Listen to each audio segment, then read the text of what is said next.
പിൻപത്ത സംഘപരിവാർ ദുഷ്ടശക്തികൾ. ഇപ്പോൾ നമ്മൾ അറിഞ്ഞല്ലോ, ആറ്റിങ്ങലിൽ പോപ്പുലർ ഫ്രണ്ട് ഓഫ് ഇന്ത്യയുടെ യൂണിറ്റി മാർച്ചിന്റെ ആ പടത്തില് രാത്രി എല്ലാവരും ഉറങ്ങിക്കിടക്കുമ്പോൾ കൊണ്ടൊന്ന് പോസ്റ്റർ ഒട്ടിച്ചേക്കുക. പാകിസ്ഥാൻ മുദ്രാവാക്യം വിളിച്ച പോപ്പുലർ ഫ്രണ്ടിന്റെ പരേഡ് നടത്താൻ ഞങ്ങൾ അനുവദിക്കില്ല RSS. മാരുടെയൊക്കെ ധൈര്യം ഒന്ന് ചിന്തിച്ചു നോക്കേ. ആണത്തമുണ്ടോ, ചങ്കൂറ്റമുണ്ടെങ്കിൽ ഒരു സ്റ്റേജ് കെട്ടു നിങ്ങൾ. അവിടെ നിന്ന് പരസ്യമായി ഒരു നയപ്രഖ്യാപനം നടത്തിയിട്ട് പോപ്പുലർ ഫ്രണ്ട് ഓഫ് ഇന്ത്യ പാകിസ്ഥാന്റെ ആളുകളെന്ന് പ്രഖ്യാപിക്കാൻ കഴിയുമോ? കഴിയില്ല. അരനിക്കറായതുകൊണ്ട് മുട്ടിടിക്കുന്നത് വ്യക്തമായി കാണുകയും ചെയ്യും. അടുത്ത സമയത്ത് ഒരു പ്രഖ്യാപനം ഉണ്ടായിരുന്നു. മുതിർന്ന നേതാക്കന്മാർ എന്നുവെച്ചാൽ മുടിയൊക്കെ നരച്ച് വയസ്സരായവർ, അവർക്ക് ഈ നിക്കർ മാറ്റി പാൻഡാക്കണം. നമ്മൾ ശ്രദ്ധിച്ചിട്ടുണ്ടാവും. അങ്ങനെ ഒരു രഹസ്യ യോഗമൊക്കെ നടന്നായിരുന്നു. ഞാൻ മനസ്സിലാക്കി, പ്രായമൊക്കെ കുറെ ആയില്ലേ, ഇനി ഇപ്പൊ ഡയലോഗ് പറയുമ്പോൾ മുട്ടിടിക്കും, അത് കാണണ്ടെങ്കിൽ പാൻറ് ഇട്ടേ പറ്റുള്ളൂ. നമ്മൾ അറിയേണ്ടത് ഇവർക്കൊക്കെ ആണത്തമുണ്ടോ? രാത്രി കൊണ്ടുവന്ന് പോസ്റ്റർ ഒട്ടിക്കുക. ഇവർക്ക് പിന്നെ ഈ പോസ്റ്റർ പണിയെ അറിയുള്ളൂ. ഇവർക്ക് അറിയുള്ളൂ. കുറെ മാസങ്ങൾക്ക് മുമ്പ് കേരളത്തിന്റെ വിവിധ ഭാഗങ്ങളിൽ കാവി നിറം പൂശിയ പോസ്റ്ററുകൾ നമ്മൾ കണ്ടിരുന്നു.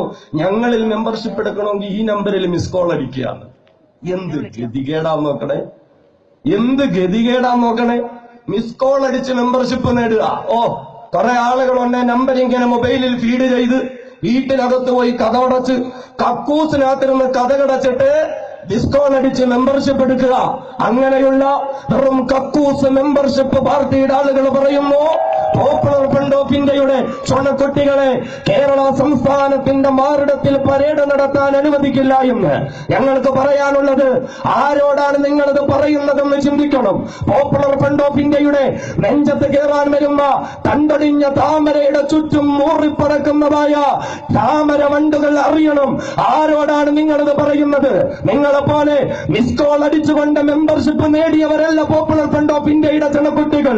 ഇന്ത്യ രാജ്യത്തിന്റെ വർത്തമാന സാഹചര്യങ്ങൾ അറിഞ്ഞുകൊണ്ട് ഈ രാജ്യത്തിന് വേണ്ടി പ്രവർത്തിക്കലാണ് ഞങ്ങളുടെ ധർമ്മവും വിശ്വാസവും എന്നറിഞ്ഞുകൊണ്ട് പടച്ച തമ്പുരാന്റെ നാമം ഉച്ചരിച്ചുകൊണ്ട് ബൈഅത്ത് ചെയ്തുകൊണ്ട് ഈ രാജ്യത്തിന് വേണ്ടി ജീവാർപ്പണം നടത്താൻ വന്ന പോപ്പുലർ ഫ്രണ്ട് ഓഫ് ഇന്ത്യയുടെ ചുണക്കുട്ടികളായ ഈ ചങ്കൂറ്റമുള്ള പ്രവർത്തകരുടെ ചടുലമായ ചുവടുവെപ്പുകൾക്കെതിരെ ചങ്കൂറ്റത്തോടെയൊന്ന് നിവർന്നു നിൽക്കാൻ ഈ തണ്ടടിഞ്ഞ താമരയുടെ ചുറ്റും വട്ടമിട്ട് പറക്കുന്ന താമരവണ്ടുകൾക്ക് സാധ്യമല്ലോ. നിങ്ങളെ കൊണ്ടത് പറ്റൂല. അതുകൊണ്ട്